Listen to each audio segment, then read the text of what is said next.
Thank you. Thank you very much. I appreciate it. I can't see any of you. No. I have the lights are completely blinding me, but maybe during the answer and question period. But right now it is just a black mass.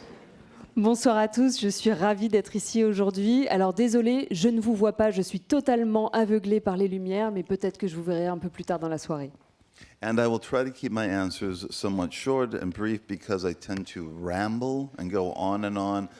And then she will usually tap me and go, please stop. And then I will stop and she'll continue. So anyway. Je vais essayer de faire court cette fois-ci. All right, well, so here we go. Hello. Hello. We've seen each other before. Yes, one time. We did, one time. One yes. time. Vous l'aviez déjà vu en chair et en os? Il est pas mal, non? Il a un peu le trac, il paraît. Comment on peut vous encourager? En vous disant que vous êtes génial? No, I could say just applaud, applaud, applaud, and we don't have to do this interview. I could say, I don't know. No, I am a bit nervous beforehand. So before this, I was in a very nervous state. My handlers from Robert Laffont know this about me. I'm kind of a mess. But then I come out here and then, you know, it is what it is. We do the interview, we do the talk. So I'm actually okay now. I had a little bit of gin before, so I feel better. Alors je pourrais vous dire, on applaudit et on ne fait pas l'entretien. Mais non, plus sérieusement, c'est vrai qu'avant de monter sur scène, je suis une loque. L'équipe de Laffont le sait très bien. Donc c'est relativement atroce. Mais maintenant que je suis là, ça va se passer. Je suis bien. C'est vrai que j'ai pris un tout petit peu de gin avant de monter sur scène, ça aide. A little too early usually for me. Cocktail hour is closer to 8 than it is to now. But this can be stressful. It can be a little stressful to be in front of an audience and talking to you. And it's not something that I'm that used to, even though I guess I've been doing this for 40 years to a degree, but very erratically. Like it's not like every 2 years or every 3 years, or you know, it's this is the first time I think in 13 years that I presented a novel here in France, and it's an experience. Alors, je dois dire que pour prendre un cocktail, c'est peut-être un petit peu tôt pour moi. D'habitude, je commence à 20h, mais c'est parce que c'est quand même, après tout, un peu stressant de se retrouver devant un public. C'est pas quelque chose que j'ai l'habitude de faire. Certes, je le fais depuis 40 ans, mais c'est pas quelque chose que je fais régulièrement. Hein. C'est pas tous les 2-3 ans. Là, je crois que c'est la première fois que je fais ça depuis 13 ans, puisque c'était 13 ans la dernière fois que j'ai présenté un roman ici en France. Mesdames, Messieurs, je vous présente Bret Easton Ellis. Il vient de faire paraître un nouveau roman, Les Éclats. C'est le 8e du nom. 7 romans dont on va reparler sont parus précédemment, et un essai intitulé White chez son éditeur français qui est donc Robert Laffont. Vous pouvez trouver ce roman en librairie, et sachez que les précédents ont été réédités dans la collection Pavillon, les uns après les autres. Donc vous pouvez les trouver de manière autonome. Et je vous présente Marie Furtner, qui sera donc notre interprète, traductrice ce soir. Quant à la bouteille de gin, on peut l'amener quand vous voulez, il suffit de lever la main et on la partagera avec vous avec un bonheur immense. Juste dire aux auditeurs, avant de parler littérature, parce que je pense que vous êtes là pour ça, pour entendre Bret Easton Ellis parler littérature, écriture, lecture aussi, et peut-être un peu de poésie. Bret Easton Ellis, il enregistre depuis 10 ans maintenant un podcast avec des invités. Quel était votre premier invité? Kanye West. Kanye West. Kanye West. Il est sympa? Is he nice? Very nice.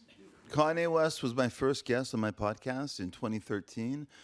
We were working on a number of projects together. Kanye contacted me and wanted me to write this crazy movie about llamas. Do you know what llamas? Llamas in space on a planet that that colors were valued and that colors were currency, colors were money. And I was just sort of amazed that Kanye had picked me out of whatever writers to work on this crazy project with him. But he was very inspiring. I have to tell you this. In 2013, 10 years ago, it was very inspiring. And we had a long talk at the Cedars-Sinai Hospital. This was the week before Yeezus came out. And Kim had just had their first child. So I was having my first meeting with Kanye West at the Cedars-Sinai in a very lavish room, I must say. It was a very lavish hospital room. And I thought to myself, do I really want to work with this person? I'm not sure. It was a 5-hour meeting. Kanye would not stop talking. And yet, by the end of the meeting, I listened to Yeezus, and I thought it was brilliant. Brilliant. And I had always loved Kanye. I had always loved his music.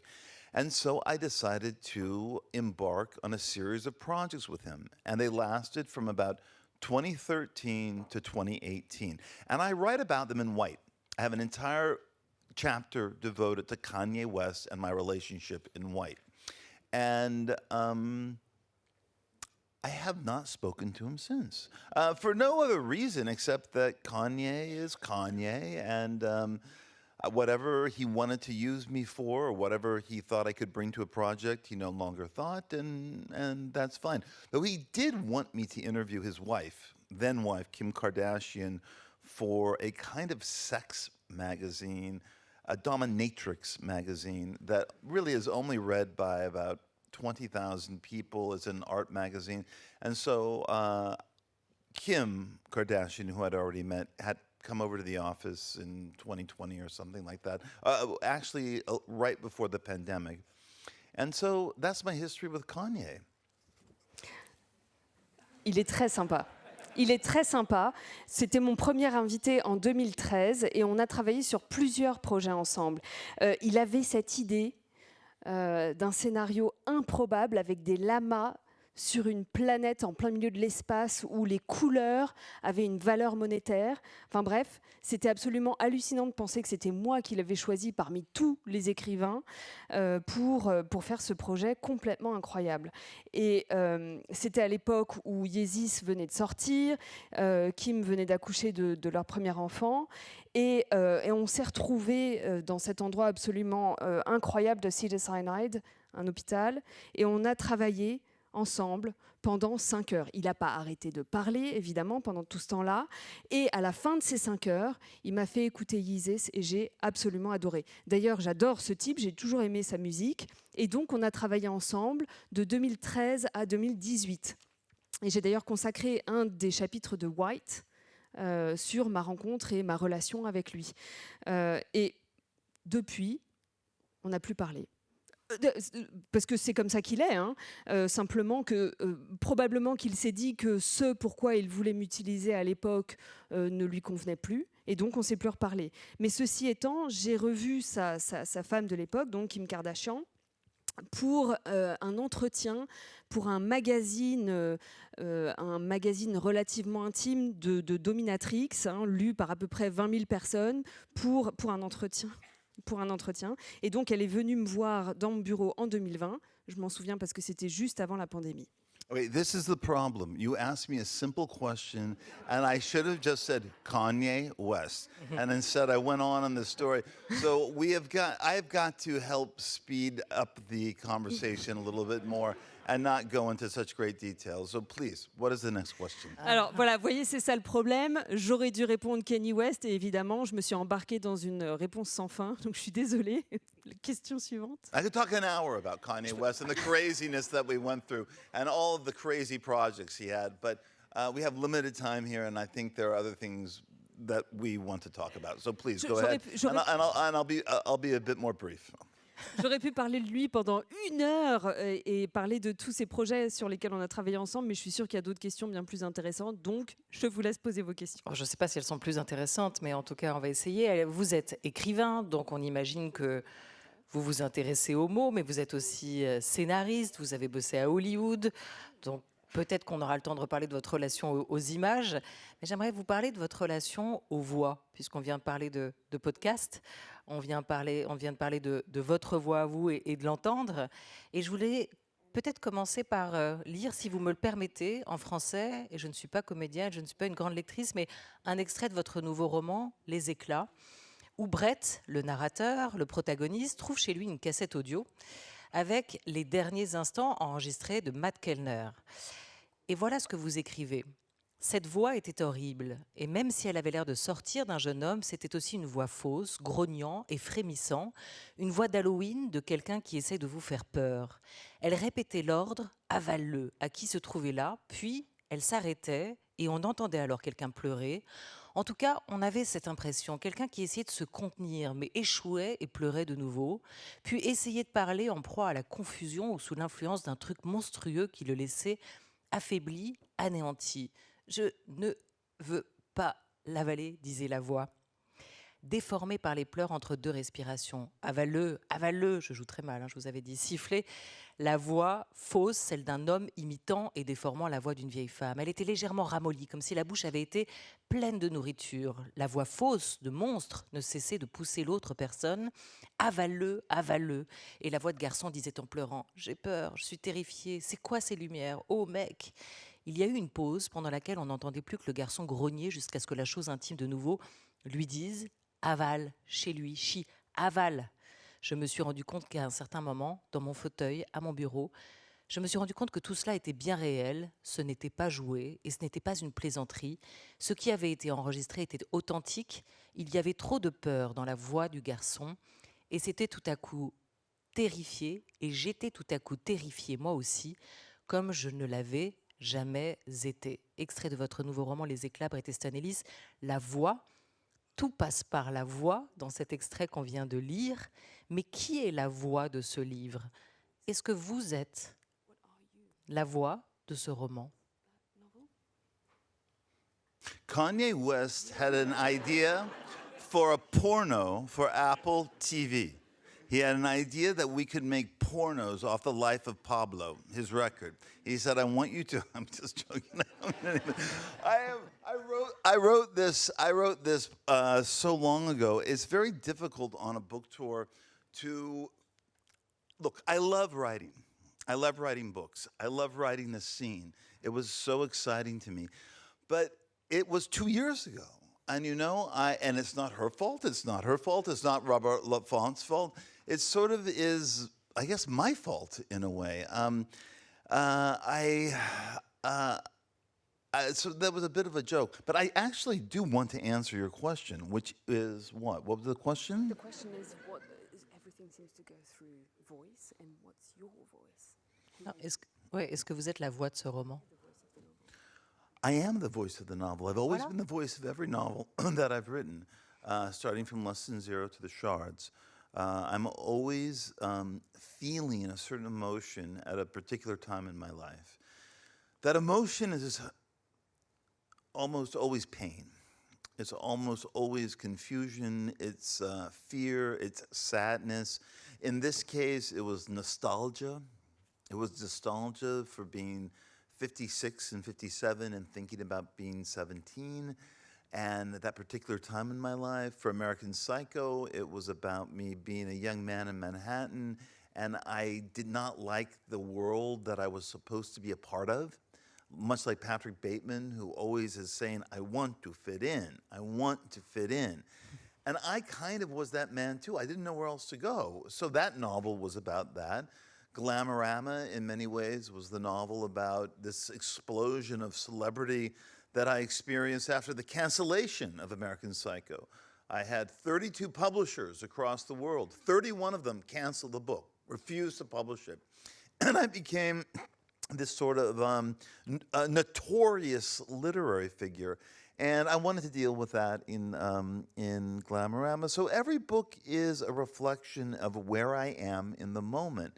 And when I started this book, I was 18. I was the age of the character who is the central subject of the book. But the boy of 18 or 17 is not narrating it. The man of 56 and 57 is. And that is what, after 40 years, I think, 4 decades of when I first started about the shards and when I finally wrote it, I realized that was the key. It had to be written not by the 18-year-old Clay. Clay was the name of the narrator in the shards, but it had to be a memory novel, something that an old man was looking back on, and that opened everything up after, I don't know, 6 or 7 false starts. But it's always about voice. That's the voice. That's the voice. Donc, blague à part, je vais répondre à la question cette fois-ci. Je suis toujours la voix de ce que j'écris, parce que je donne l'émotion du moment. Et l'émotion est presque toujours une émotion de douleur, de la confusion, de la peur, de la tristesse, et dans ce cas précis, de la nostalgie. La nostalgie d'un homme de 56-57 ans qui se retourne sur ses 17 ans et sur les choses qu'il a vécues à cette époque-là. Pour American Psycho, c'est un jeune narrateur qui se trouve à Manhattan et qui n'aime pas la société dans laquelle il évolue. Or, un peu, et c'était mon cas à l'époque, et tout comme Patrick Bateman le dit sans arrêt, j'ai besoin d'appartenir, j'ai besoin d'appartenir, à l'époque, c'est ce que je ressentais et c'est ce que j'ai retranscrit dans le livre. Pour Glamorama, c'était vraiment parler de l'explosion de la célébrité.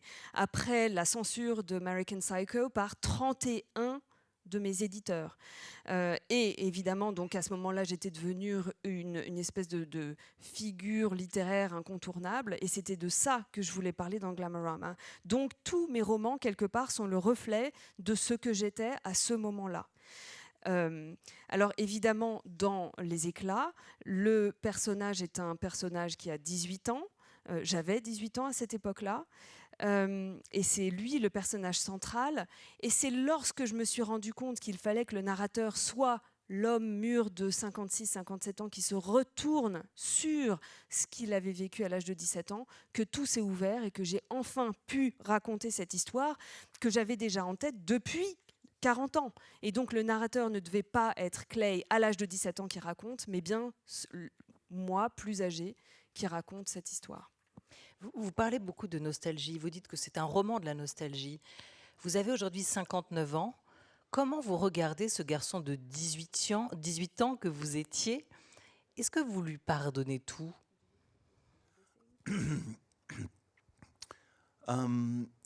Well, I do forgive him everything. I do believe in forgiveness. I believe in forgiveness for most people. So, of course I do. I don't even know if he needs forgiveness. I'm not even sure if that's what he would have wanted. I don't even know if he would want forgiveness from me. And I wouldn't say anything to him or offer him advice because he had to live the life he lived to get to where he was. I couldn't say, oh, do this or do this instead, or don't do that. You have to go through all of the pain of life to get to a certain truth. You just simply do. So I wouldn't advise him in that way.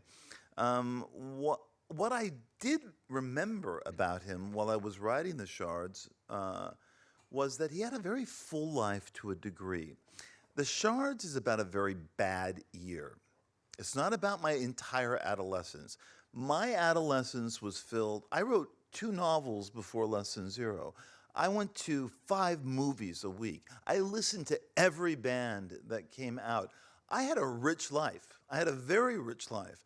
I was at a very prestigious school. I had friends. I was not some sort of loner who lived by himself in his room or whatever. I really was engaged with the world in a certain way. So I don't know if I had to tell this 17-year-old anything except this was the bad year. This was the year when I had decided to make an attempt to fit in. Why? Why? That was the thing that made me realize or question the idea of conformity. On my senior yearbook, and we use in many of the countries the picture of my senior yearbook as the author's photo, I wrote, the only quote I had is, if they give you ruled paper, write the other way. And that's how I felt when I was 17 and they took that picture of me. So The Shards is a novel about a bad year where I was an actor, I was the fake boyfriend, I was the fake boyfriend to another boyfriend who was a fake boyfriend to me. I was, I had let the fabulist, the writer, take over my life. And I had realized that I was going to have a very different life as a gay man than my straight counterparts. They were going to have so much more freedom than I was. And I was bothered by that. I realized my friend Bruce was going to have access to 97% of the women that presented themselves to him. I would have access to 3% of the men, none of them attractive. So what do I do about that? So I got a girlfriend. So I pretended to be part of the popular crowd. I pretended to be someone I wasn't. And The Shards is really about the price I paid for pretending to do that and not just being myself. Very long answer. Good luck. I hope you get through it. Alors oui, évidemment, je le pardonne, encore que je ne suis pas certain d'avoir à lui pardonner quoi que ce soit. Je ne suis pas non plus certain que le Brett de 17 ans voudrait que je lui pardonne quoi que ce soit. Ce qui est certain en tout cas, c'est que je ne lui dirai rien, je n'aurai pas de conseils à lui donner, parce que je pense qu'il fallait qu'il traverse cette vie, qu'il traverse ces expériences et cette douleur pour arriver à une certaine vérité. C'est comme ça, et donc je lui dirai vraiment pas grand-chose.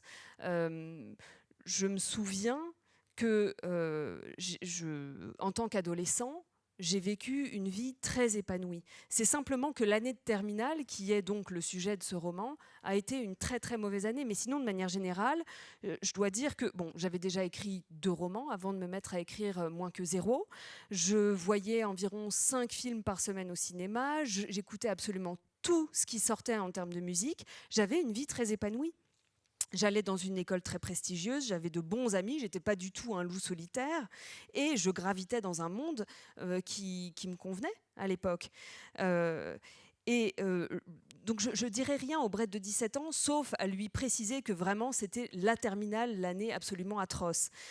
C'était une année atroce parce que c'est l'année où je me suis rendu compte qu'il fallait que je me conforme à quelque chose qui ne me ressemblait pas. C'est l'année où j'ai dû me confronter à ça, où je me suis rendu compte qu'il allait falloir que je joue un rôle. Et d'ailleurs, beaucoup d'éditions utilisent comme photo de l'auteur la photo de mon album de mon année de terminale, donc la photo qu'on avait prise cette année-là, et où la citation que j'avais mise était « Si on vous présente un bloc-notes avec du papier ligné, écrivez de l'autre côté ». Et donc, j'ai passé cette année à faire semblant. J'avais une petite amie, alors que j'étais gay. J'avais des amants, mais on n'en parlait pas. Je racontais des histoires, donc j'ai pris le rôle de l'écrivain et j'ai pris conscience cette année-là que être homo me rendrait la vie beaucoup plus difficile que ce que mes amis hétéros avaient à vivre. Je me suis rendu compte, par exemple, que Bruce, il avait accès à 97% de la jante féminine, alors que moi, j'avais accès seulement à 3% de la jante masculine, et aucun d'eux ne m'attirait. Donc, qu'est-ce que j'ai fait ? J'ai pris une petite amie, j'ai fait semblant pour appartenir à la clique de ceux qui étaient populaires, mais ça n'était pas moi. Et j'ai dû payer le prix de toutes ces choses que j'ai fait semblant de faire sans vraiment y adhérer. Et ça a été ça le point de rupture, c'est-à-dire à la question de savoir pourquoi 1981 restera cette année où tout a volé en éclats. C'est la prise de conscience de vos désirs, de votre homosexualité. Ça a été ça le point de rupture ? Completely, 100%. And that is why I wanted to write this book in 1981. Actually, I began writing it in 1982. But that is completely why I wanted to write it. It was about all of those things. And yet, When I was thinking about all of the events that happened to me in 1980 and 81, and I write about them here in the Shards, yes, there is a serial killer, the trawler. There are horrible crimes taking place. There is a lot of violence, a lot of bloodshed in this book. Yes, that might be part of Brett's imagination and another part of the novel, but 80% of this novel is things I wanted to write about that happened to me at 18 and at 17. So in many respects, one of the reasons I wanted to write this was to go back to that period, to reinvestigate what it meant to be 17 then, see it from this angle now that I was older. And I don't want to say forgive myself in a way, but I suppose so. And also to tell all of those friends, Ryan, Susan, Tom, Matt, that I now realize I loved them. I loved them in ways that I didn't understand at 18 or 17. I had too much adolescent confusion and anger and resentment, and why wasn't I with Tom, and my anger at my girlfriend, and my own anger at myself, really. So all of these things that were happening at 18, they sentimentalized a bit at 56 and 57, and I wanted to write about that. C'est ça, c'était vraiment ça le point de rupture. En fait, j'ai commencé à écrire ces événements qui ont eu lieu en 1981, dès 1982. Et je voulais raconter tout ça. Et alors évidemment, à l'époque, donc en 80-81, il y a eu tout un tas d'événements que je raconte dans le roman. Donc, alors je parle d'un serial killer qui s'appelle le Trawler. Je parle de crimes qui sont perpétrés. Il y a beaucoup de violence, le sang coule. Alors peut-être qu'une partie de ces choses viennent de l'imagination de Brett, mais 80% des événements que je raconte là-dedans me sont véritablement arrivés quand j'avais 17-18 ans. Et donc, une des raisons pour lesquelles j'ai écrit ce livre, c'est aussi de revisiter tous ces événements sous cet angle nouveau de l'homme mûr qui regarde ce qui s'est passé. Peut-être quand même en partie pour me pardonner, et puis aussi parce que je me suis rendu compte que tous ces personnages, alors j'en cite quelques-uns, Ryan, Susan, Tom, Matt, eh bien en fait je me suis rendu compte que je les aimais vraiment, d'une manière dont je n'étais absolument pas conscient quand j'avais 17 ans. J'étais cet ado confus, rempli de colère, de la colère contre Tom, avec qui je ne pouvais pas être, de colère contre ma petite amie, et finalement de colère contre moi. Et à 56 ans, les choses se sont adoucies. Youth is wasted on the young, isn't it? It really is. Comme dirait l'autre, les jeunes ne se rendent pas compte de la chance qu'ils ont d'être jeunes.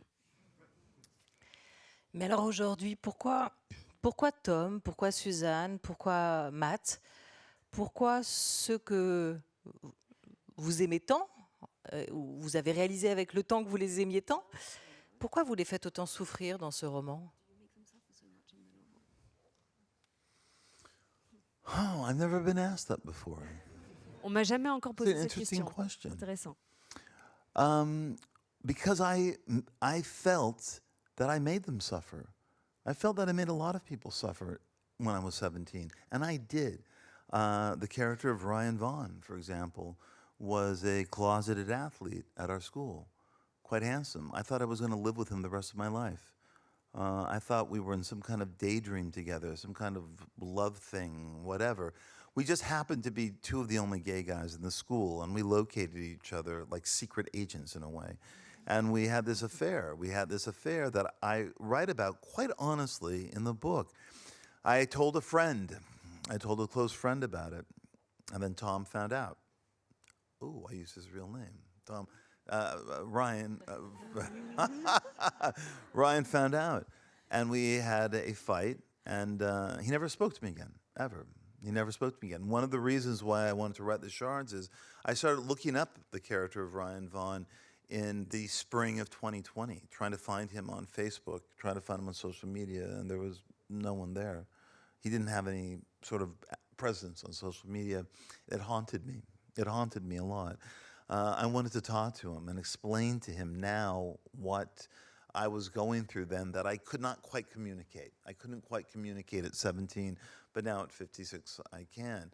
So I did make certain people suffer because of the person that I was at 17. And that's why I wanted to write The Shards. So yes, you're right. There is a lot of suffering in The Shards, a lot of not only teenage suffering to a degree, but actual violence, actual pain, actual disfigurement, and actual violence towards bodies in The Shards. But I didn't feel that way about them then in terms of the time the book takes place, which is 1981. But when I was writing the book in 2020 and 2021, it was so painful and yet a release to write about the suffering that I caused. And I caused suffering. I thought that a English teacher who I thought was very good looking was having sex with a girl in our class, and I created gossip about that. It wasn't true. I had believed that a classmate of mine was actually a male prostitute to older men, and that's why he had like this new stereo system car, an apartment in Beverly Hills.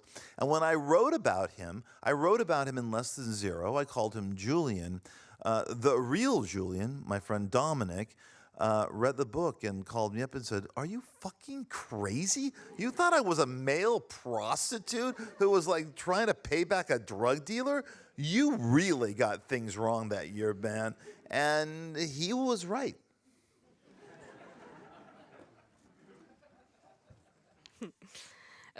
S'il y a de la souffrance et si je les fais souffrir dans le roman, c'est sans doute parce que j'ai eu l'impression de les faire souffrir à l'époque. J'ai eu l'impression de faire souffrir pas mal de monde.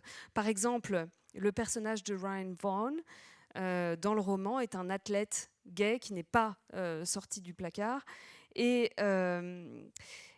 j'avais l'impression de vivre un rêve éveillé avec ce type. Il était beau, je pensais qu'on allait vivre le restant de nos jours ensemble. Et on était les deux seuls homos de l'école. Et on s'est trouvés comme des agents secrets. Et on est sortis ensemble secrètement. Et là, j'utilise son vrai nom, Tom, Ryan dans le livre. En fait, j'ai parlé de lui à un ami. Il l'a su et on ne s'est plus jamais reparlé. Et donc, en fait, en avril 2020, j'ai essayé de le chercher sur les réseaux sociaux, sur Facebook, et aucune trace. Impossible de le retrouver où que ce soit. Et ça m'a complètement hantée. J'aurais voulu lui reparler pour lui exprimer des choses que j'étais incapable d'exprimer à l'âge de 17 ans. Donc, je pense que j'ai fait souffrir à cause de la personne que j'étais à l'époque. Donc, il y a de la souffrance, mais ce n'est pas que la souffrance adolescente. Il y a vraiment de la violence physique dans ce roman. Mais toujours est-il, en tout cas, que les émotions de 1981, telles que je les ressentais en 1981, avaient vraiment évolué en 2020. Donc, ça a été une souffrance, mais aussi une libération d'écrire toute cette souffrance. Et pour vous donner un exemple de qui j'étais, à l'époque, donc quand j'étais en terminale, il y avait un prof qui était très beau. Et j'ai fait courir la rumeur, totalement fausse d'ailleurs, qu'il sortait avec une élève. J'ai aussi je me suis imaginé qu'un de mes amis était un gigolo qui se prostituait à des hommes plus âgés pour rembourser une dette à un dealer. Et c'est d'ailleurs, et je me disais que c'était comme ça qu'il avait réussi à avoir un nouveau système de stéréo dans sa voiture, que c'est comme ça qu'il avait un super appartement. Et bref, et je parle de ce personnage dans Moins que zéro, le personnage de Julian. Et donc l'ami a lu ce livre, l'ami qui s'appelle Dominique. Il m'a appelé, il m'a dit « Mais t'es complètement dingue d'avoir pensé un truc pareil. Enfin, j'ai jamais fait ça, mais t'avais vraiment des problèmes à l'époque. » Voilà. Il avait raison. Vous comparez dans ce livre, au tout début, dans les premières pages, Bret Easton Ellis, vous comparez le processus d'écriture d'un livre au fait de tomber amoureux. C'est comme une sorte de processus ou de ressenti similaire. Si l'amour peut être parfois brutal, parfois dévastateur, et vous l'avez raconté, si l'amour peut abîmer, et il vous a abîmé parfois, est-ce que vous diriez que l'écriture répare, qu'elle vous répare? Writing's better than love. Writing's better than love. I've never had an unrequited book. I've never had a book that hasn't loved me back. Okay, so writing is very different from love. Love is often painful disappointment. 7 years with someone, and then suddenly you're looking at each other and going, "What are we doing?" And then so sad about that. I mean, that's love. Love is falling in love with someone who doesn't love you back. That's a trauma. That's a tragedy in a way, an emotional tragedy that never happens with a book. A book makes me happy. A book is my best friend when I'm writing it. Sometimes, depending on what I'm writing, my sexual partner. Sometimes, depending on what mood I'm in, he's the happiest person who I've ever met, who makes my life joyful, and I spend 12 hours a day with him. The one problem is throughout my career that my partners don't like it. They feel left alone. They don't like that I disappear into my office with this person that I just want to be with all day long and I love so much. And it is true. It's unfortunate. I mean, you have conversations with them and you say, look, I'm just in the middle of a book. I'm sorry. This is what happens. And I hadn't written really a novel since I've been with Todd, who is my boyfriend now of 13 years. He had never gone through this before because the last book I'd written was in 2010 and we met after that. So he never knew what it was quite like to be the partner of a writer.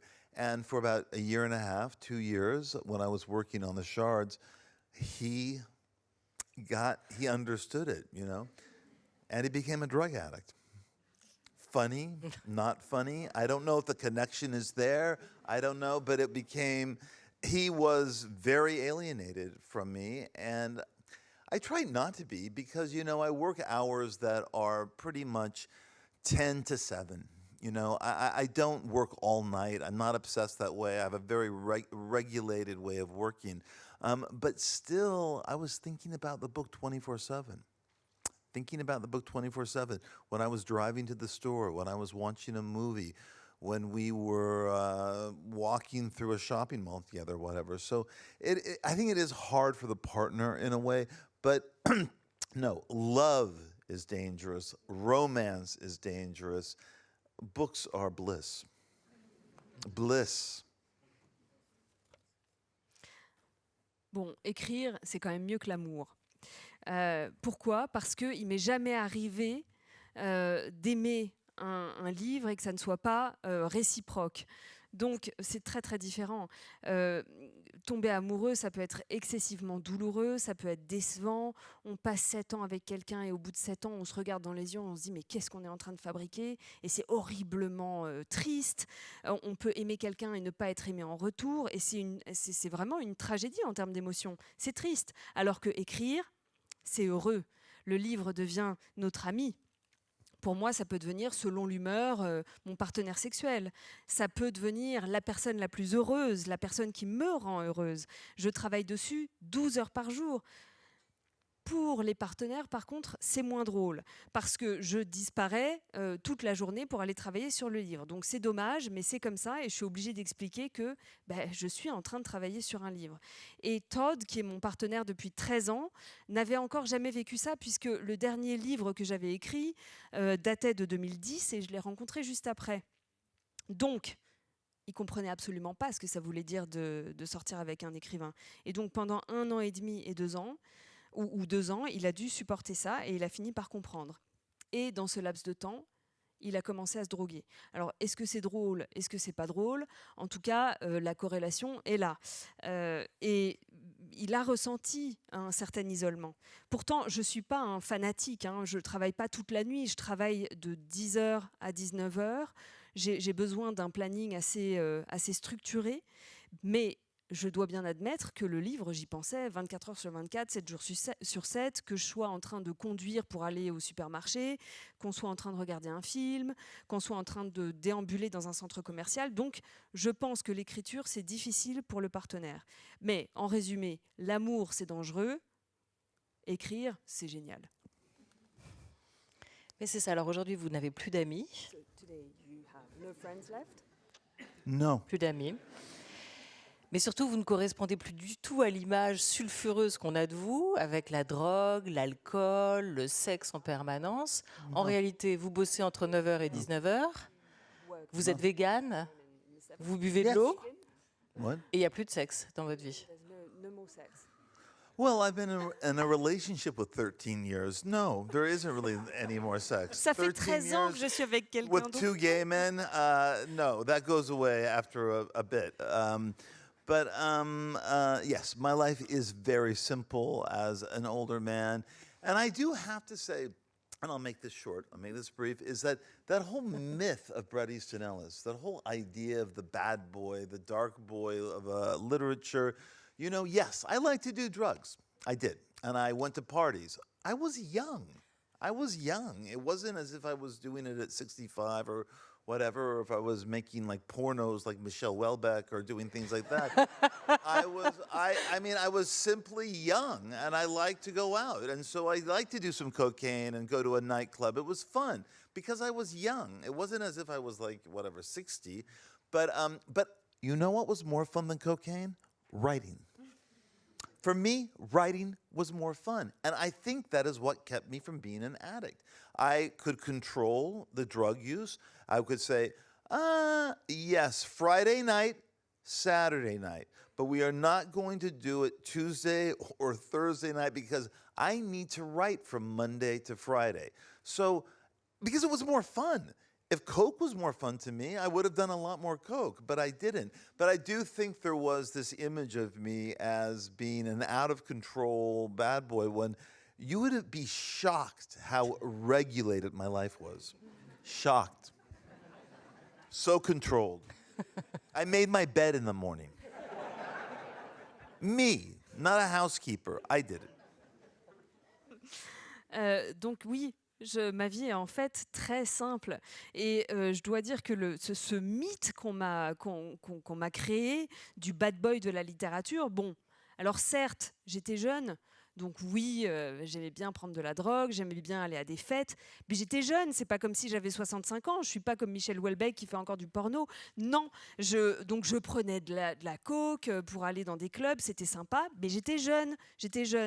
Et vous savez, ce qui est plus sympa que la coke, c'est l'écriture.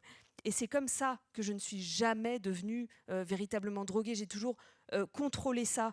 Donc oui, vendredi soir, samedi soir, oui, je pouvais en prendre, mais jamais le mardi soir ou le jeudi soir, parce que le lendemain, je voulais écrire. Moi, j'écrivais du lundi au vendredi, sans exception. Si la coke avait été plus passionnante pour moi, j'aurais pris plus de coke, mais ce n'est pas le cas. Donc cette image d'un bad boy qui irait dans tous les sens, alors vous seriez choqués de voir à quel point je mène une vie structurée, régulée, etc. Je fais mon lit tous les matins. Et prendre de la coke, c'est pas un métier. Écrire, être écrivain, est-ce que c'est un boulot sérieux pour vous aujourd'hui? Est-ce que ça explique aussi tout ce que vous avez traversé dans ces 40 dernières années? Le fait de revenir souvent, toujours, à ces années-là, c'est aussi vous voir grandir comme écrivain. Est-ce que vous vouliez devenir un écrivain accompli, un écrivain sérieux, qu'on prenne au sérieux? No. Writing is a hobby. Writing is a feeling I have. It's an emotion. It is not a career for me.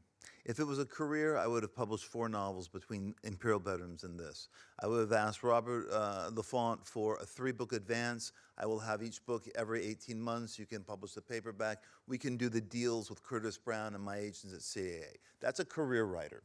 All right, I'm not patting myself on the back. I'm not congratulating myself, but I just don't work that way. Sometimes I wish I did.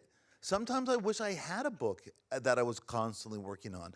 I did earlier in my career have about a 5-book run where I jumped from one book to the next, and it was fantastic. I loved it. It was basically from Less Than Zero to Rules of Attraction to American Psycho, then into Glamorama. Glamorama, I loved writing so much. It took me 8 years to finish that book. Now I think that's crazy. 8 years on a book. Zombies was a short story collection published then, and then I went into Lunar Park. And that was awesome. It was fantastic. But those were books I wanted to write, that I felt. I am not the kind of writer who wakes up on a Tuesday morning and goes, all right, what does my publisher want? What would the New York Times give a good review to? Maybe that I should write that. I have to feel a book. So that's kind of the trap that I feel myself in. It's a hobby to me, not a career. And I take it very seriously. And I do regret that there weren't more books. I do regret that I spent 44 to 55 in Hollywood. And that those are very good years for writers, very key years for writers. They often write some of their best books during those ages. And I had just made the decision that the TV miniseries was the new novel and that I could get them made. And so I spent years lost in Hollywood where I probably should have been writing novels instead, but you know, I just can't look back on my life and rewrite it. You know, what happened, happened. And maybe a lot of that, maybe a lot of the pain and the misdirection and going out to Hollywood and it not really working for me, maybe that led to the Shards. So it could be, in the end, good news. Alors non, pour moi en tout cas, l'écriture, c'est un hobby. C'est une émotion, c'est une sensation et ça n'est certainement pas une carrière. Si ça avait été une carrière, j'aurais écrit 4 romans entre Suite Impériale et celui-ci. J'aurais fait en sorte de signer un contrat avec mes éditeurs en disant « Ok, dans les prochaines années, j'écris 3 romans et comme ça, j'ai une avance ». C'est pas comme ça que j'écris. Je m'en vante pas d'ailleurs, hein. Parfois je me dis que ce serait beaucoup mieux si c'était comme ça que ça marchait. Ceci étant, par le passé, il m'est arrivé d'écrire plusieurs livres à la suite. C'est-à-dire qu'il y a eu tout un moment où je passais d'un roman à l'autre et d'un roman à l'autre, etc., etc. Et c'était absolument génial. Ça a commencé avec Moins que zéro, puis Les lois de l'attraction, puis American Psycho, puis Glamorama. Glamorama, d'ailleurs, j'ai passé 8 ans sur ce bouquin et j'ai adoré l'écrire. Maintenant, quand je me retourne là-dessus, je me dis que c'est une folie absolue de passer 8 ans sur un seul roman, mais enfin, en tout cas, je l'ai fait. Ensuite, il y a eu le recueil de nouvelles Les Zombies, et puis ensuite, il y a eu Luna Park. Et j'ai adoré ça. Mais si ça s'est enchaîné comme ça, c'est simplement parce que l'émotion est venue. Et il me venait, et donc il fallait que je les écrive. Je ne suis pas le genre d'écrivain à m'asseoir à ma table de bureau un mardi matin et me dire, bon, alors, que veut mon éditeur? Quelles sont les critiques sur le New York Times? Qu'est-ce qui se vendrait bien? C'est pas du tout ce que je fais. Donc c'est un peu un piège pour moi. J'attends l'émotion, je vois l'écriture comme un hobby et pas comme une carrière. Pour autant, je le prends tout à fait au sérieux et je regrette qu'il n'y ait pas eu plus de romans. Et c'est très probablement lié aux années que j'ai passées à Hollywood, hein, puisque j'y ai passé un peu plus de 10 ans, entre 40 et quelques et 50 et quelques, parce que je m'étais imaginé que la mini-série, c'était le nouveau roman. Et sans doute que j'aurais dû passer ces années à écrire écrire des romans plutôt que des scénarios. Mais toujours est-il qu'on ne peut pas réécrire sa vie. Ce qui est arrivé, et sans doute que la douleur, la confusion et tout ce qui est lié à cet échec d'Hollywood, peut-être que tout cela m'a conduit à écrire Les Éclats, et donc peut-être que c'est une bonne chose après tout. On va parler un peu écriture et musique. Est-ce que vous composez vos livres comme une partition? Je m'explique. Avec les éclats notamment, on a évoqué le début du livre, Avant que ça ne bascule, un été paradisiaque. Et sur cet été paradisiaque et la belle entente entre le narrateur, Brett, et ses amis de Buckley, il y a un mystère qui plane, qui s'appelle Robert Mallory, et il y a une menace qui rôde. Et cette menace, c'est celle d'un tueur en série dont les méfaits font la une des journaux. C'est un serial killer, où il est surnommé The Trawler, le chalutier. On ne sait pas s'il a vraiment existé ou pas, et en fait, peut-être qu'au fond, on s'en moque. Mais comment vous faites, vous, l'écrivain, Bret Easton Ellis, pour tenir le lecteur en haleine? Comment vous parvenez à orchestrer cette montée crescendo de l'angoisse, de l'inquiétude? Est-ce que vous écrivez vos livres comme des partitions? Some people don't think I do. Some people don't like my books. I mean, some people don't think I do the things that you just said that I do. I am in my country, in America, I am a very divisive writer. Many people hate my work hate what I represent, hate what I write about, privileged white males and all of their supposed problems. They read my books very literally because I do think the books are criticism of a kind of lifestyle that I encountered early on. My father was, I wouldn't say wealthy, but he had a lot of money and he was horrible. Horrible. And I equated the two at a very early age. And I think that's why all my books became critiques of that in a way, whether it was in Less Than Zero or American Psycho or whatever book I've written in terms of looking at the wealthy. It's always been a criticism and not a glorification. Even F. Scott Fitzgerald in some way had a much more romantic view of the wealthy than I did, or even to a degree Hemingway. But they're interesting to read about. And they're interesting to write about. It is interesting to see how everyone who can have everything can get away with everything and also have everything. It's not as undramatic as you may think, but the notion of it's just very natural for me. It's a natural process. I don't overthink it. It's not an intellectual process for me. The way this story came together for me when I was 18, and it just seemed natural. The progression, the narratives, where the characters were going to end up. It wasn't all pinned onto a board where I had to be so careful. I just felt it. And now I have done very long outlines for books. One of them was for American Psycho, where I did, I think, a 250-page outline for the book. And that was examples of Patrick Bateman's voice. I wanted to figure out, how do you put madness on the page? What does a writer do to do that? Is it through obsessive detail? Is it through the unreliability of the narrator? I don't want to go all Stephen King and have him running around all over with an axe, which he ultimately does. But I wanted to know, how do you do that so subtly that you get to a point on page 40 or something, go, oh my God, he's crazy. I'm reading a book about it. I love that. I love when that happens in books, when you get to the unreliable narrator and you realize maybe his version of the world is skewed. But in terms of presenting a novel, constructing a novel, writing the novel, I'm feeling it. I'm just simply feeling it, and I'm following those feelings. And then, yes, later, a cool technician comes in because I want the style to be okay, and I want things to read a bit more smoothly.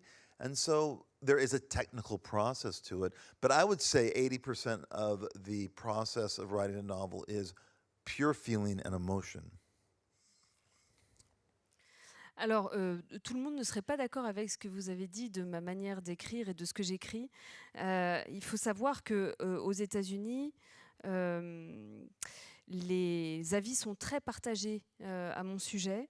Il y a beaucoup de gens qui détestent mes livres, notamment les hommes blancs de classe plutôt privilégiée, et qui prennent mes romans comme des critiques directes de leur monde et comme une critique de leur style de vie. Il faut savoir que mon père, je ne dirais pas que c'était quelqu'un de richissime, mais c'était quelqu'un qui avait de l'argent. Et c'était quelqu'un d'absolument atroce. Et donc, très vite, j'ai fait le lien entre les deux. Et c'est vrai que dans mes romans, bon, si on prend par exemple Moins que Zéro ou American Psycho, les deux sont reliés. Et effectivement, quand je parle de cette classe privilégiée, j'ai tendance à en parler en des termes plus critiques que élogieux. Si on prend par exemple Fitzgerald, il a une vision de cette société qui est beaucoup plus romantique, et même d'ailleurs Hemingway jusqu'à un certain point. Mais dans tous les cas, ce qui est très intéressant, c'est de voir comment, quand on est privilégié, on s'en tire avec à peu près tout. Pour revenir au processus d'écriture, c'est un processus qui vient de manière assez instinctive. C'est pas un processus que j'intellectualise. Pour les éclats, parler d'un jeune de 18 ans. L'intrigue m'est venue vraiment assez facilement. Je savais où je voulais que les personnages aillent, vers quoi ils évoluent. Donc c'est pas comme si j'avais un tableau qu'il fallait que je suive de manière millimétrée. C'est vraiment venu à travers les émotions. Pour vous donner un exemple, dans le cas de American Psycho, j'ai écrit une espèce de structure de 250 pages, voilà, pour avoir une idée précise de là où je voulais aller. Et ces 250 pages étaient essentiellement des tentatives, des expérimentations sur la voix de Patrick Bateman. Comment faire pour transcrire sa folie sur la page? Est-ce que c'est en remplissant les pages de détails obsessifs? Est-ce que c'est en rendant le narrateur absolument incontrôlable et impossible à suivre? Je ne voulais pas que ce soit un narrateur à la Stephen King qui finit par tuer tout le monde à coups de hache. Bon, c'est pourtant ce qu'il finit par faire. Mais enfin, moi, ce que j'adore, c'est quand, au bout d'à peine 40 pages, on se dit « Mais en fait, le narrateur est complètement fou. Je ne peux absolument pas lui faire confiance. » Parce que peut-être qu'en fait, son monde est complètement déformé. Ça, j'adore. Mais après, pour ce qui est de la structure en elle-même, j'écris ce que je ressens. Et alors évidemment, après avoir fini d'écrire, il y a l'aspect technique. Et évidemment, je vais jouer le technicien parce que je veux quand même qu'au niveau du style, ce soit intéressant. Mais je dirais que 80% de mon écriture, c'est de l'émotion. Personne ne relit vos livres à part votre éditeur? Pas d'avocat, pas de sensitivity readers, comme on les appelle aujourd'hui? Sensitivity readers who read you? That's a good question. Because there are Ça en fait deux sensitivity. ce soir. There are sensitive. I get two good questions. Okay, well, yes. Thank you. Sensitivity readers are a reality in American publishing. They go through manuscripts and they find things that other people, the readers, might find offensive. And they ask the publishers to take them out or to tell the authors to take them out.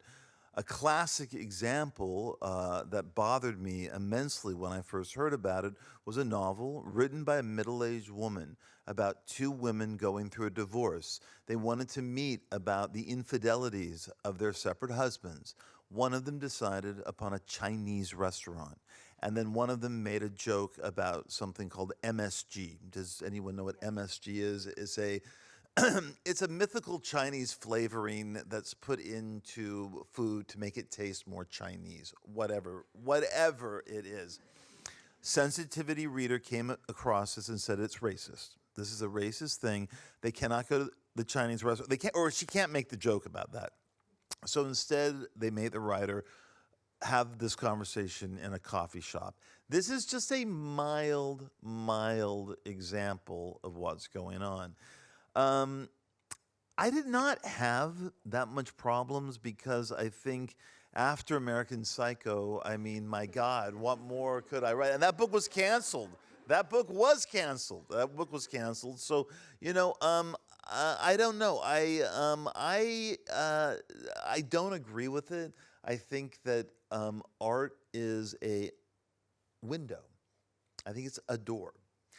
I don't think it's a mirror, which I think a lot of people want it to be. They want it to be a mirror. They want to see exactly their values, exactly how they think represented in a piece of work. They don't want to be challenged or offended. My generation wanted to be offended. We wanted to be offended by movies and music and comedians. And that's why I think Gen X is ultimately slightly more conservative than other generations, because we lived in the freest society where everything was possible, everything could be said. There were no trigger warnings, there were no sensitivity readers. But yes, the notion of the sensitivity reader is just another example of how, I don't know if you have the French word for pussified, the pussiness of the culture, the childishness, let's say, instead of pussification of the culture. And it's just, I don't know who they're building this culture for. I don't know. I mean, it's very bothersome. I agree. But I escaped it for some reason, this book. Alors effectivement, les sensitivity readers sont une réalité dans le monde de l'édition aux États-Unis. Ce sont des personnes à qui on envoie les manuscrits et qui détectent les propos potentiellement choquants pour les lecteurs, qui ensuite font un retour aux maisons d'édition pour dire bon bah ça il faudrait que l'auteur enlève. Et je vais vous donner un exemple d'une auteure qui a eu un problème. Donc elle racontait l'histoire, bon, c'est une scène avec 2 femmes qui sont en train de traverser un divorce et elles veulent se retrouver pour en parler, puis pour parler des infidélités des maris. Et elles décident d'aller dans un restaurant chinois. Et l'une d'entre elles fait une blague sur le glutamate, qui est cette saveur qu'on met dans certains plats chinois pour augmenter le goût asiatique dans la nourriture. Toujours est-il qu'un sensitivity reader est passé par là. Il a dit non, ça va pas du tout, c'est raciste, on peut pas faire cette blague-là. Donc, l'auteur a été forcé de placer toute cette conversation dans un café. Et ça n'est qu'un exemple mineur. Donc, bon, moi, miraculeusement, je n'ai pas eu ce problème. Je pense que c'est parce qu'après American Psycho, mais qu'est-ce que vous voulez qu'ils trouvent de plus ? J'avais déjà été censurée. Bon, donc voilà. Mais ceci étant, je ne suis absolument pas d'accord avec cette manière de faire. Je pense que l'art, enfin moi je vois l'art comme une fenêtre ou une porte à travers laquelle on voit d'autres choses, alors que je pense que beaucoup de gens maintenant voient la littérature comme un miroir qui leur permet de voir leurs valeurs et leurs valeurs uniquement. Ils ne veulent plus être défiés, ils ne veulent plus être choqués par l'art, alors que ma génération voulait être choquée par les films, les musiques qu'on découvrait. Et je pense que c'est aussi pour ça que ma génération, la génération X, est plus libre, parce qu'il n'y avait pas tous ces avertissements, il n'y avait pas ces sensitivity readers. Et je trouve qu'on a... Bon, et alors là, comment traduire créer une culture de chochotte, ou en tout cas une culture infantilisante. Et je me demande pour qui on crée cette culture aujourd'hui. C'est un véritable problème. Je crois que j'ai le droit à une dernière question. En fait, je ne sais pas du tout à quelle heure on a commencé, jusqu'à quand on a le droit de continuer, mais quelqu'un va venir nous souffler ça à l'oreille. Et peut-être vous avez des questions que vous avez envie de poser. Je ne sais pas si vous acceptez d'y répondre. Voilà. Peut-être pas tout le monde, mais je crois qu'il y a du monde en fait. On ne voit personne, mais voilà. J'avais une dernière question. Vous venez de parler de la censure, mais l'autocensure, ce qui vous arrive de vous auto-censurer, peut-être sur des belles choses? No, never. No, I don't at all. And I know that there were people who have complained to the United States that the Shards is a negative example of homosexuality and should not be covered in the mainstream gay press, which is hilarious to me. I find that that is what they took from this book, that there are bad gays in it. Well, there are bad gays everywhere.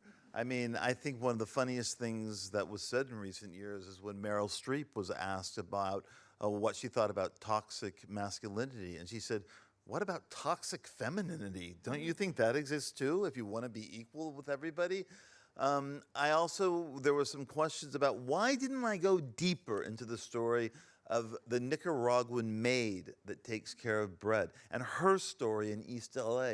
Why didn't the Shards go there and talk about her life?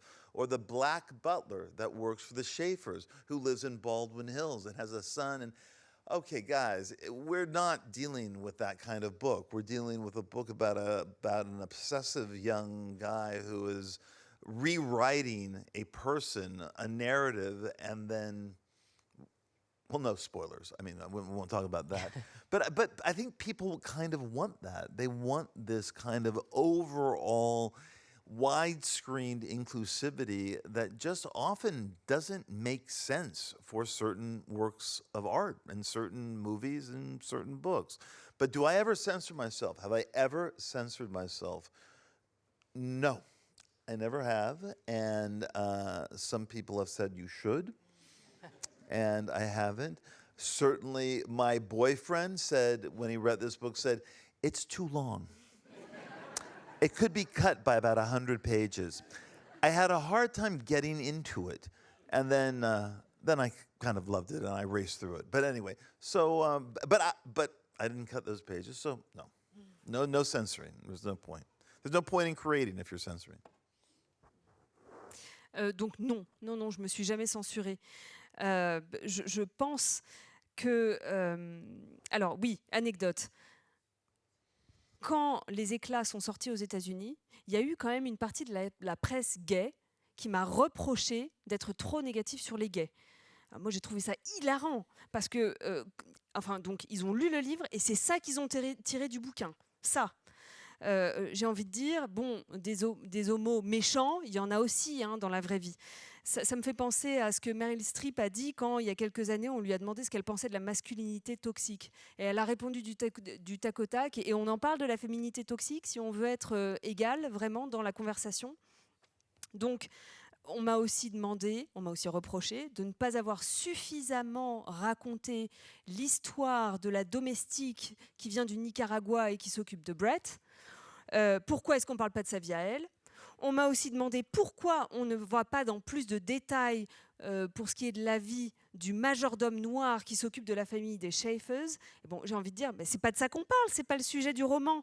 Là, on est en train de parler d'un jeune complètement obsessionnel qui est en train de plus ou moins réécrire son histoire. Et là, je ne vais pas faire de spoiler, mais enfin bon, voilà.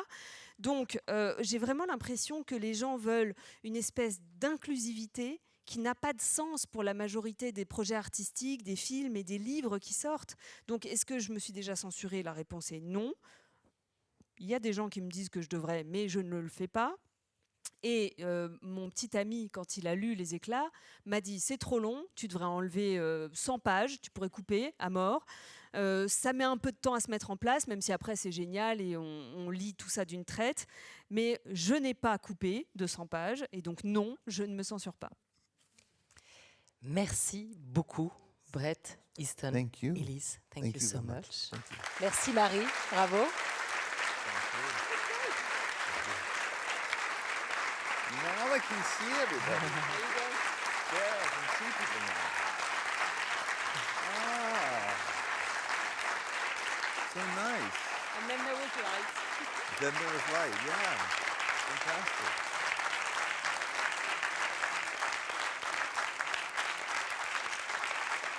Why couldn't we have these lights on when we were having the conversation? Why couldn't I see all of your faces while we were having the conversation? Next time, perhaps, I know.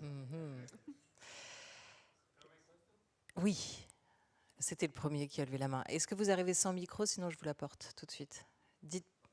Vous parlez fort ? Dites-nous si vous entendez. Allez-y. Je vous l'amène sinon, c'est plus simple. Hello? Can you hear me? Yeah. Oh, I will use this, it's better. Okay. Hi. Thank you for this book. I was waiting this, I don't know, since 30 years. I loved it. And I noticed, I think, that you have become much more gentle with your characters.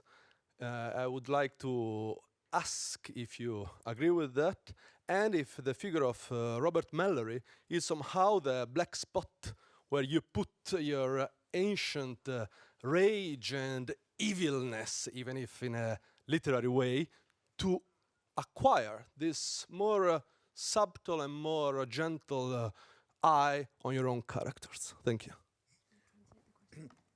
I think I got it. But yes. Yes, translate it to them. Yes, I thought you were going to translate it to me. I thought, why? Donc, l'impression dans Les Éclats, c'est que les personnages, qu'il y a plus de douceur accordée aux personnages. Et la question, c'est de savoir si vous n'avez pas concentré tout le mal et toute la colère dans le personnage de Robert Mallory, justement pour pouvoir apporter un peu plus de douceur et de subtilité aux autres personnages. A pivotal scene in this book early on is when Brett goes to see The Shining, the Stanley Kubrick film, when it first opens in May of 1980. It is the pivotal scene in the book, and it is 100% autobiographical. It was the first time I drove alone at 16 in a car to go to a movie by myself, and I was so excited to see The Shining. Stanley Kubrick, Stephen King, Jack Nicholson. I was obsessed with the book at 13. I'd been following the making of this film for 2-3 years. It took 2 years to film. It was so expensive. One of the most expensive movies Warner Brothers had ever made. I was so excited to go see this film.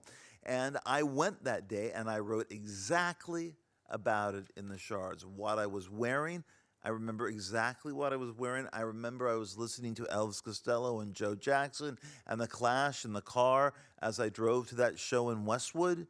And I remember sitting in that theater and seeing a boy walked up the aisle, and I looked in, I followed him, and I became obsessed. I thought this was the most beautiful boy I'd ever seen. And suddenly a wave of lust crested over me, and I began to think about him. Would he be my friend? Would he be my boyfriend? No, probably straight. What's his life like? Is he a UCLA student, or is he still in middle school? Who is he? And then I saw him walk down the aisle again during the middle of the movie. And that really is, I write this completely autobiographically over about 6 or 7 pages in the shards. And that is where Robert Mallory began to get created, by that boy.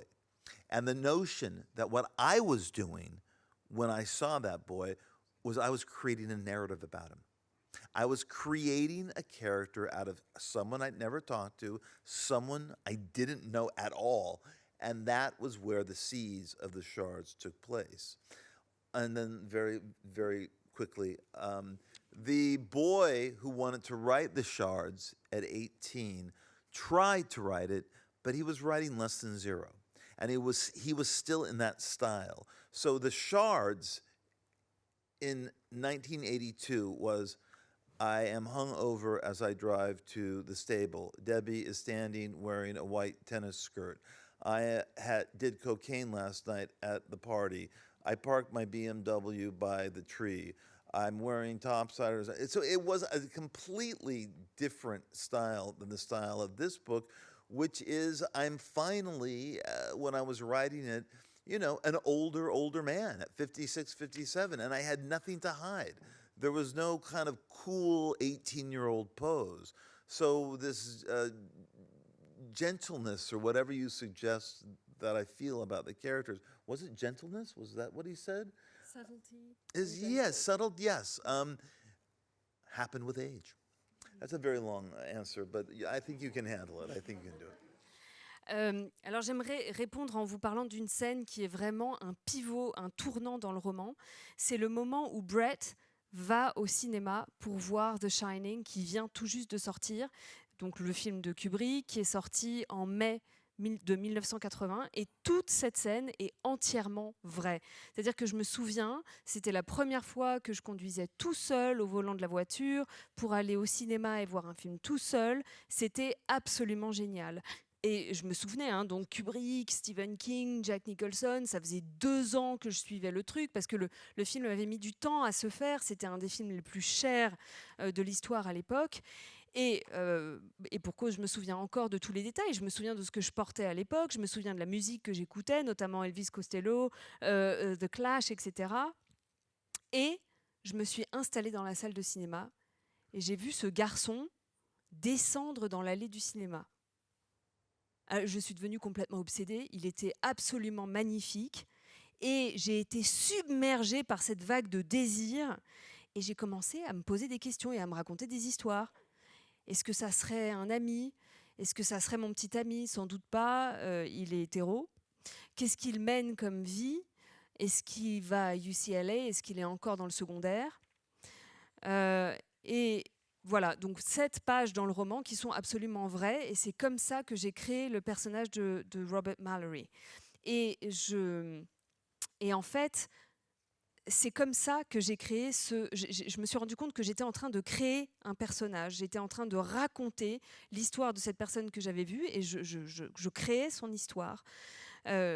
L'histoire de quelqu'un que je ne connaissais absolument pas, à qui je n'avais absolument jamais parlé. Et c'est ça le tout début du roman, enfin l'idée de départ. Alors, à 18 ans, quand j'ai commencé à écrire, j'étais en train d'écrire moins que 0, et j'écrivais dans un style très minimaliste. Donc, à l'époque, quand j'ai essayé d'écrire ce roman, ça donnait Je suis défoncée, je vais à l'écurie pour voir le cheval de Debbie. Debbie porte une jupe blanche, j'ai pris de la coquillère, je gare la voiture, enfin bref. Donc ça comme genre de style. Ça n'allait pas du tout pour les éclats. Alors que à 56, 57 ans, ça m'est venu de manière fluide. J'avais plus rien à cacher, j'avais plus besoin de cette posture si essentielle pour que les jeunes aient l'air cool. Alors, est-ce que c'est ça qui a donné cette douceur, cette subtilité ? C'est possible, et ça vient de l'âge.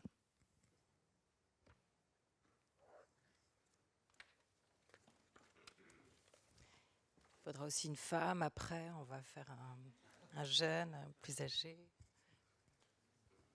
Oui, bonjour. Je me demandais, lorsque vous intégrez dans vos romans des personnes de votre entourage comme des amis, est-ce que vous pensez que la littérature, enfin l'écriture, c'est un moyen de révéler peut-être quelque chose de leur essence, ou au contraire, est-ce que vous essayez de les intégrer dans votre monde tel que vous auriez aimé les voir? No, the books are about me. And the books they really are about me. And each book has a narrator that corresponds to the age I was when I wrote the book. You can start it with Lesson 0 and you can go to the shards. I aged from 18 to 57 over a period of 40 years. Every book corresponds to a period of my life.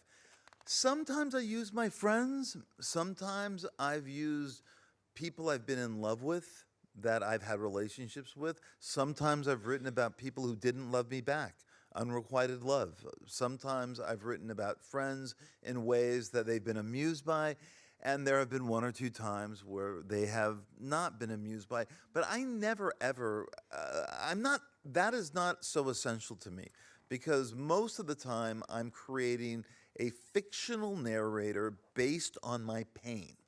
That's it. That's Patrick Bateman.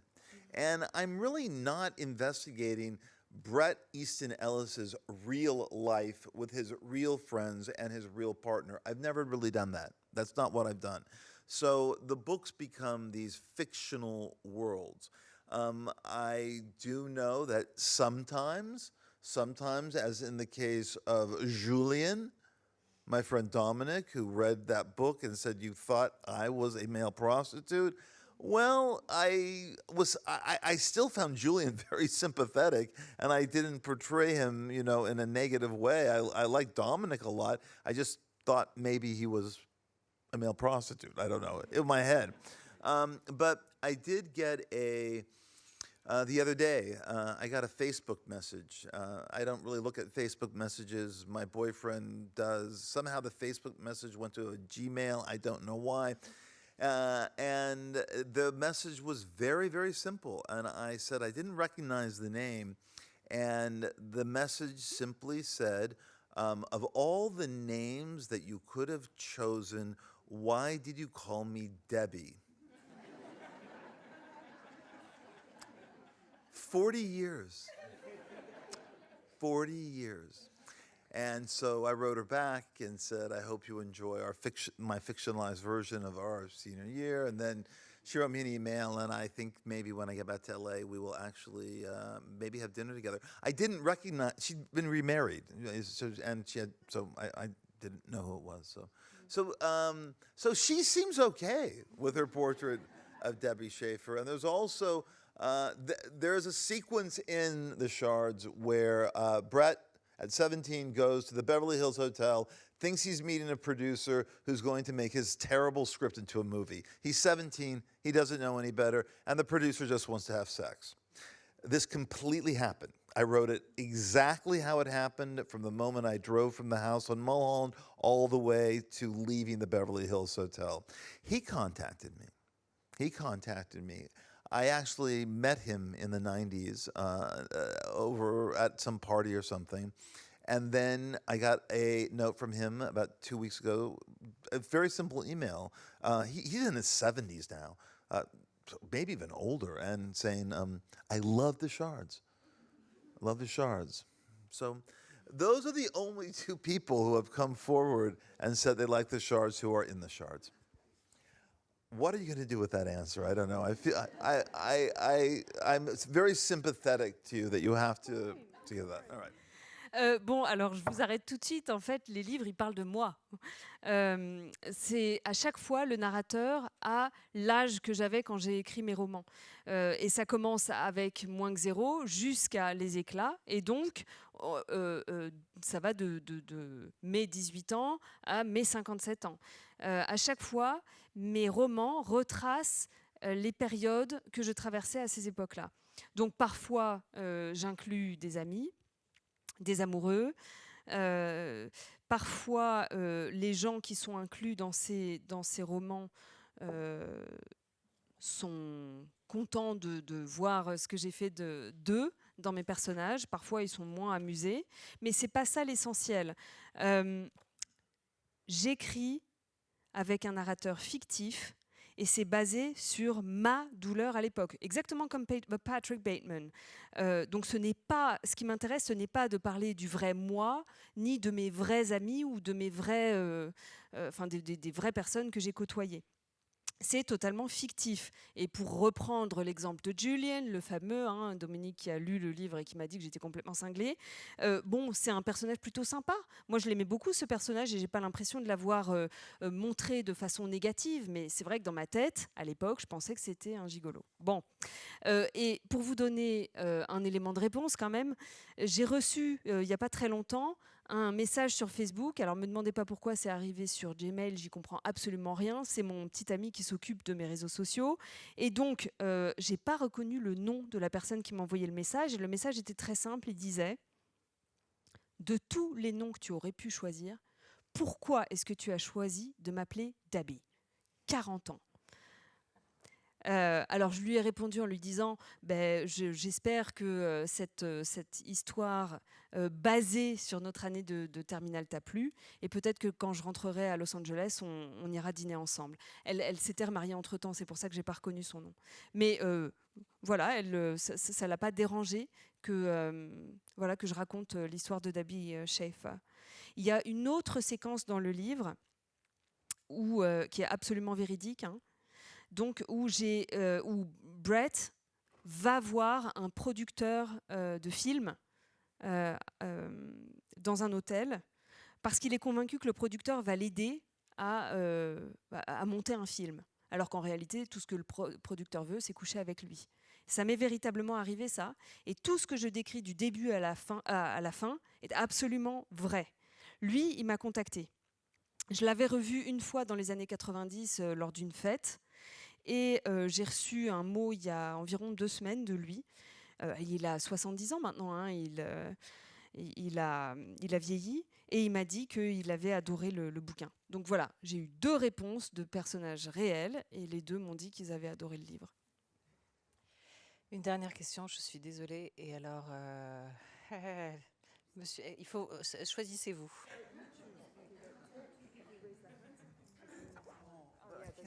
Moi non plus, je ne peux pas prendre la responsabilité. Ah, vous ne voyez pas, et moi, je ne peux pas prendre la responsabilité. Voilà, comment on fait? Et alors, si vous faisiez... vous êtes 2. You can choose, whoever wants Non, to. et si on ne choisissait pas, Brett, mais on fait 2 questions, mais très courtes, avec 2 réponses, mais très courtes, super courtes. Yes. 2 questions with very short answers. Got it. We'll do that. Okay, go ahead. Who's first? Bonsoir, je vais faire court et en français, promis. Je voulais rebondir sur ce que vous aviez dit en début d'entretien sur justement les excès de jeunesse, les fêtes auxquelles vous vous rendiez, alcool, sexe, drogue, etc. Alors que finalement, vous êtes une personne assez rangée, finalement. Je voulais savoir quel était finalement ce rapport à la fête qui est quand même un thème récurrent dans votre œuvre, Glamorama, American Psycho, etc. Et je cite une phrase que je trouve quand même assez belle dans Luna Park, sur la fête justement. Dans le monde où je suis devenu adulte, la fête était la surface sur laquelle la vie quotidienne venait s'inscrire. I don't go to parties anymore because I hate people. Je ne vais plus à des fêtes parce que je déteste les gens. No more parties for me. I haven't been to a party in a year. Years. Non, plus de fêtes pour moi, ça fait des années que j'y vais plus. Mais elles ont compté pour vous. Oh, they matter to me greatly, and I wrote about that in Luna Park, but that was, 20 years ago. I mean, I'm a different person now. I'm not locked into the clay that liked to go to parties when he was 18 or 19. You change. I used to, I think, like a lot more people than I like now at 59. And the idea of going to a party and have to make small talk with a group of strangers or people I half know is so undesirable to me that I don't do it. I literally have not been to a party in 6, 7, 8 years. Alors, évidemment, ça a beaucoup compté pour moi et j'en ai parlé dans le Luna Park, mais c'était quoi, il y a 20 ans? Donc j'ai changé depuis, hein. Je ne suis pas restée coincée dans le personnage de Clay qui avait 18-19 ans, les gens changent. Et puis sans doute qu'à l'époque, j'aimais les gens un peu plus que maintenant. Mais maintenant, l'idée d'aller à une fête et de voir échanger des banalités avec des étrangers ou alors des gens que je connais à peine, c'est au-dessus de mes forces. Donc honnêtement, je pense que je n'ai pas été à une fête depuis 6 à 8 ans. Okay, and then we have one more short question and another short answer. And then I'm going to sign everybody's books or whatever books that are left. What's the question? Yes, good evening, Brett. Unfortunately, I had 2 questions, but I will ask them anyways, and you can choose. But translate it for me anyway, because I can't hear it. Do you hear me like this? Faut mettre sur le menton, hein, parce qu'on vous entend. D'accord. Est-ce que là, vous m'entendez mieux? Ouais. So, unfortunately, I had 2 questions, but I will ask them you both, and you can choose. Okay. So the first one is, can you tell us more about this long pause that you have had, 10 years or more, between the 2 novels, the last one and this one? And why did you suddenly choose to turn to scenarios? Because obviously you didn't do that for financial reasons. Did you enjoy writing scenarios? And why did you all of a sudden start to believe that it was the future, as you said just before? Can you tell us a bit more about that? I'm genuinely interested in that. And the second question is, before we all leave, Second question. can you tell us a bit about French literature, the French authors, dead or alive, that you like? And can you? What happened why? to the short questions? I don't understand. I thought we And, were having a short, like, what was my favorite color or my favorite song? That could take 2 hours to answer. That's not the Hollywood thing. I've talked about in many, many newspapers. You can read all about my regrets about that. And then the second question was about what? Oh, well, Michelle Houellebecq. I love Michelle Houellebecq. I always have. And I don't want to see his porno, but I do think he is my favorite, not only French writer, but my favorite living European writer right now. So I would have to say Michelle.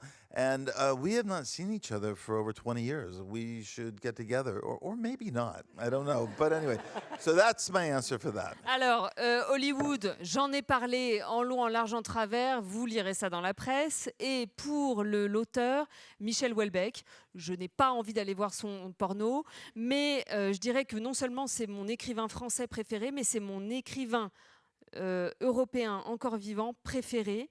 Ça fait 20 ans qu'on ne s'est pas vu. Il faudrait vraiment qu'on se voit, ou peut-être que non. Sur France Culture, vous disiez Balzac. Hein. Who? Balzac. Ouais. On est passé de Balzac à Houellebecq. Sur France Culture, il dit Balzac. Ici, il dit Houellebecq.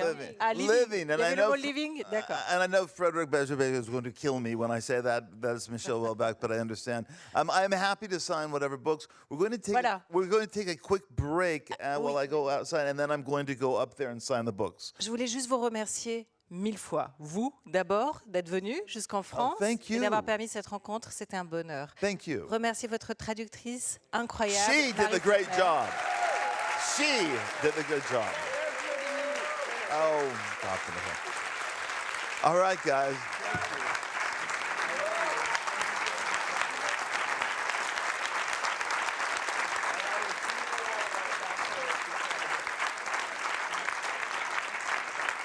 Et pardon, mais je voudrais juste remercier Pierre Guglielmina qui a traduit cet ouvrage Somme de 600 pages pour les éditions Robert Laffont. Bret Easton Ellis sera donc dans la librairie en face pour signer. Peut-être qu'il se caressera avec votre exemplaire comme il l'a fait avec le mien. Je vous le souhaite. Et je vous remercie 1000 fois pour cette soirée avec vous tous. Merci beaucoup.